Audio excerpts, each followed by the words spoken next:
Our first speaker is Eric Ivankovich. Eric is a senior security technical specialist at Microsoft Canada. He helps enterprise organizations understand and respond to the modern threat landscape with up-to-date security solutions. And he is a defender for Office 365 Ranger, who works directly with the email security engineering, customer experience, and the marketing teams. And Eric will talk about protecting your organization email security best practices. As Brian said, I'm here to talk a little bit about best practices in securing email. Of course, this is a 20-25-minute session, so we're going to do some high-level concepts on the best ways to secure email, things to think about. My typical deep dive with my customers is probably more about 2 hours. So if I don't mention something, it's not because my company or any of the other companies don't have that kind of protection. It's just a time type of thing. Talking about and thinking about email protection, it's important to really understand the landscape. So this slide here talks about the most recent third-party analyst of secure email gateways that I'm aware of. In this case, it's Forrester. And you can see the companies that are representative here today are all here in the top right, including mine, of course. You can see in the top right the 3 companies representative plus the other companies in the top right, including mine. We're supposed to talk about our offerings as Microsoft. As I was saying, I know our licensing and our product names are always crystal clear to everybody, and this slide is a waste of time, but bear with me, it's for my own good. We'll start with the 3 different offerings for email in Microsoft. The first one is Exchange Online Protection, which Microsoft actually purchased back in 2005-2006 timeframe. It was called Forefront at the time, and it really is our protection against the known bad. Multiple antivirus engines, anti-spoofing technology, even some content filtering, such as, I'm a Nigerian prince, please send me money. That is Exchange Online Protection's job to stop, and is incorporated with every license that gives you the ability to have a mailbox in Office 365 automatically. You can also purchase it for on-prem mailboxes if you so choose, but it comes with everything with Office 365. In 2015, 2016 timeframe, Microsoft expanded its portfolio when it came to email security. We built a product we now call Defender for Office 365 Plan 1. And this really was targeted around the unknown attacks, the shifting landscape. So what we're doing here is we created a destination chamber or sandbox, if you prefer, in the background, which pulls every attachment into an email and takes a look at the activity that that attachment does. It also pulls all the websites, that URLs refer to an email into that sandbox. We also use machine learning to look for typical phishing tactics within the body of an email, or anti-impersonation, which are really part of common in business email compromises. That offering can be included as an add-on to any license that has a mailbox in Office 365 or is incorporated in our E5 security SKU. Plan 2, what we now call Plan 2 for Defender for Office 365, was built originally by us in 2017. And this was really less about protections and more about optimizing the way security runs and limiting the time a threat actor could potentially stay in your environment. So we're thinking about automation and remediation, the ability to respond and delete malicious threats quickly, and of course, user training. Plan 2 is an add-on to Plan 1 and is also incorporated in our E5 security SKU. Hopefully that's a crystal clear, or as clear as it can be.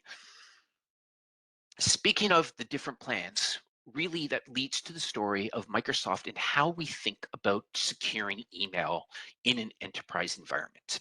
Um, my customers and I spent a lot of time talking about the protection stack, that first portion, the prevent that you see, building that strong wall. And that's really important conversations.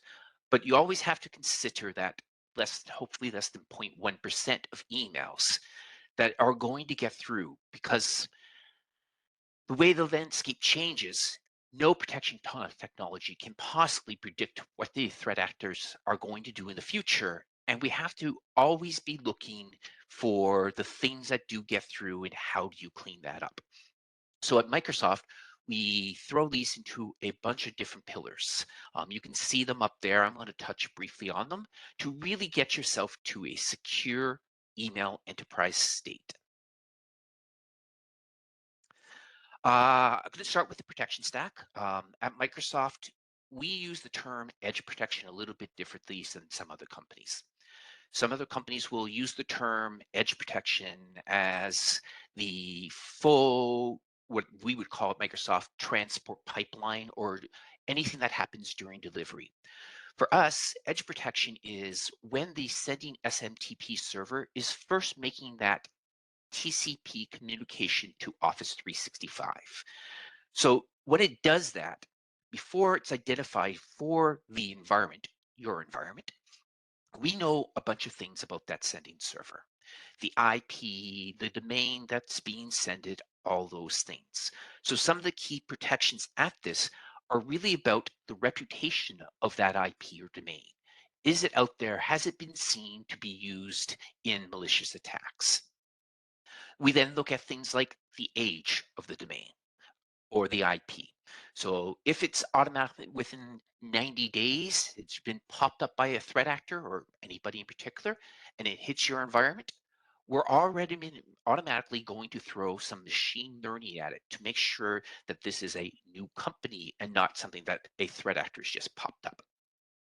The other thing we've seen a lot of threat actors doing is parking domains or IPs. So they'll wait 6 months, a year, sometimes even 2, to actually start leveraging them. So we don't just look at the age, we look at the actual activity in email for that IP or domain. And if we haven't seen any email in 6 months, then we throw the same ML at it as if it was a new IP or domain. Going to move on to Center Intelligence, which in the Microsoft stack is really how we validate that the person it looks like it's sending from is actually the person who sent it. So a lot of this spoof intelligence, which is the first technology I'll talk about, is really partially reliant on the sending domain to have properly set up outbound protection. That's your SPF records, that's your DMARC and DKIM and ARC. In the Microsoft stack, we have something we call comp auth, which if the company whose email domain it's registered to, it's the sender, hasn't set up those problems, we use machine learning to do what we call a best guess that's really based on the IP addresses, the from field, and the mail from field in the header, and do a best guess to determine whether or not we think it's spoof. The other attack vector that is very common in pretending to be a different sender is what Microsoft calls impersonation. This is where a threat actor is using tricks, visual tricks or language tricks to pretend to be a domain or a username that they're not actually. You know, an accent over a certain character or changing up to letters in a long domain name. Microsoft has 3 different protections against this. One is called mailbox intelligence. That is actually where we're building a content graph for each and every individual user in your environment and learning who they're communicating to and make them aware of when somebody tries to impersonate somebody that they already communicate to. The next one is user impersonation, which is really around those important people in your environment that a threat actor can find during passive reconnaissance. In Microsoft's environment, it would be people like, I don't know, Satya Nadella. Everybody knows who they are. And if I want to make it a Microsoft employee jump, I'd send an email and make it look like Satya Nadella is talking to them. The third being the main intelligence, and this is really the supply chain protection. So the ability to protect against the banks you work with, the suppliers, all those people who are very common for impersonation to happen in business email compromise. We look for all those using machine learning and identify whenever somebody is trying to pretend to be one of them. Moving on to content filtering. So one of the primary content attack vectors is, of course, attachments. In our technology, we use multiple antivirus engines for the known bad, our own plus at least 2 more third-party. We incorporate true type blocking so that if you rename an exe to txt, we still can stop it as if it was an exe. We do heuristic clustering using machine learning so that if we find an attachment that is malicious, we will look for other attachments that are similar, slightly different hash, but similar in format and block them also. And most importantly, the sandbox or detonation chamber. When we first launched our detonation chamber, our times weren't great. It would take 4 to 5 minutes out to actually get attachment through. Our current product documentation says 45 seconds on a worldwide average. Don't tell anybody. It's not like this is being recorded, but the product group tells me it's more about 23 seconds. We throw it into a sandbox. We do multiple detonations over time because threat actors sometimes delay the actual payload. We look inside compressed files and multiple layers of compressed files. And if the sender has sent the password in the body of an email, we can use that password to extract that compressed file or encrypt a encrypted file. Of course, if there is no password in there and encryption, and we don't have access to encryption key, you're reliant on your endpoint. URL detonation, we look at every single URL that comes in an email. Now, this can be done synchronously or asynchronously, depending on your preferences and set by your administrators. As we look at them, any unknown or shortened HTTP 302s, we will automatically pull those into the detonation chamber, same detonation chamber as the attachments. And then we will rewrite every URL. So it doesn't matter what client the end user is clicking on them, we can provide protection at time of click, which I'll talk about shortly. The one thing that gives Microsoft a little bit of an interesting difference is that we make the Outlook client.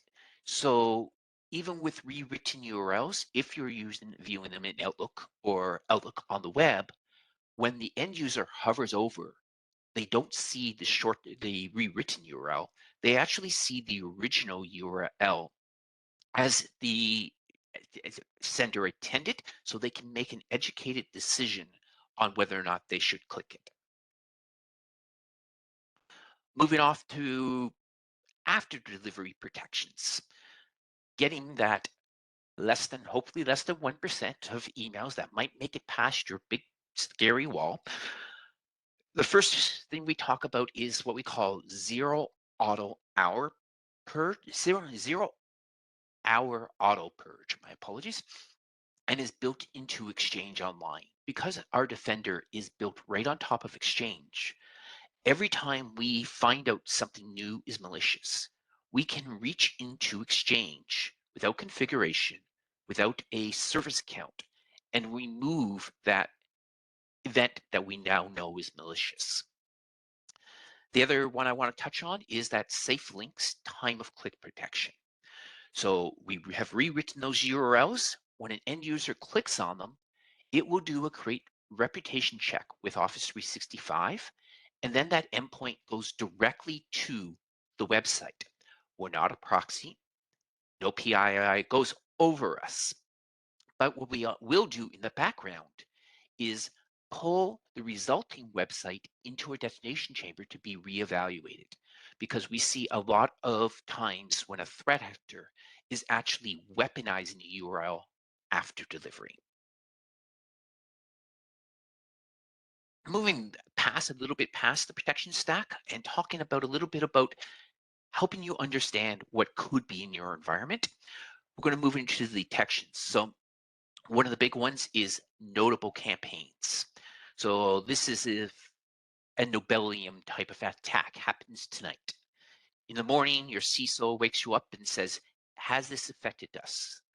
You would go into our dashboard, into our threat analytics, and be able to see what the cybersecurity experts that we hire say about it, how the attack's built, how it has affected your environment, and list the mitigations you can do to make sure that it doesn't affect your environment in the future.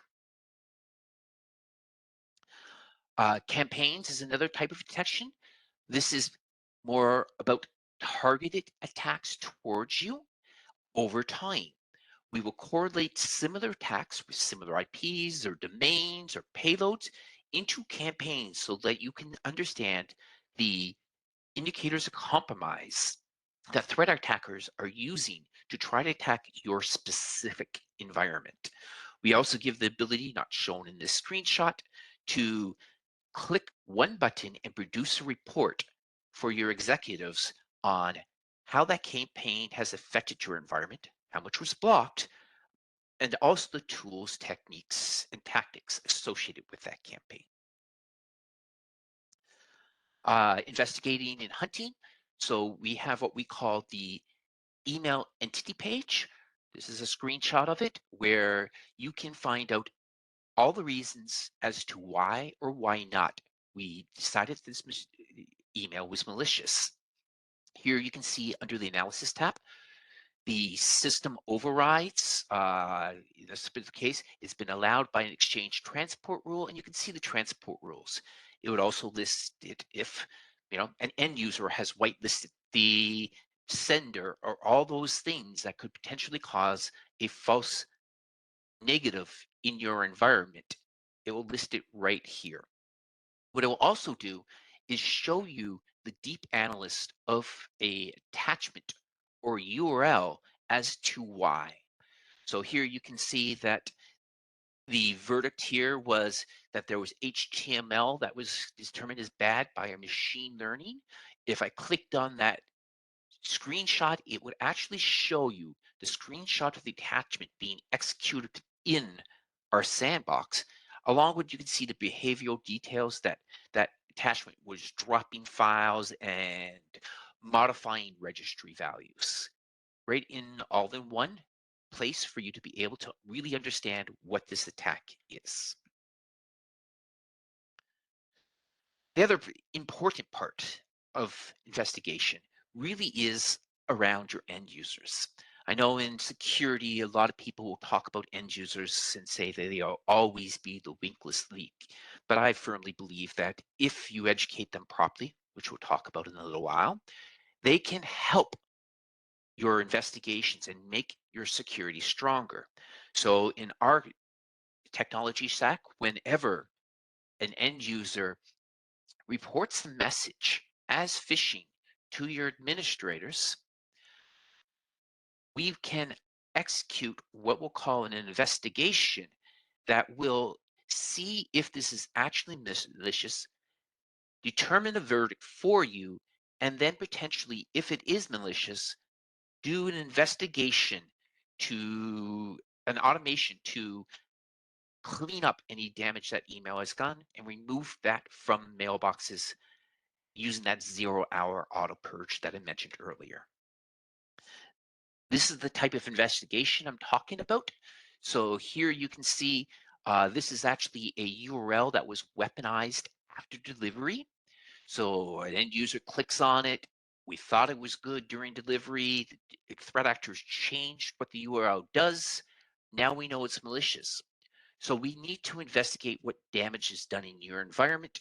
We're going to use that to see everything that you've set up Microsoft to be able to see, investigate, and then remediate on your behalf.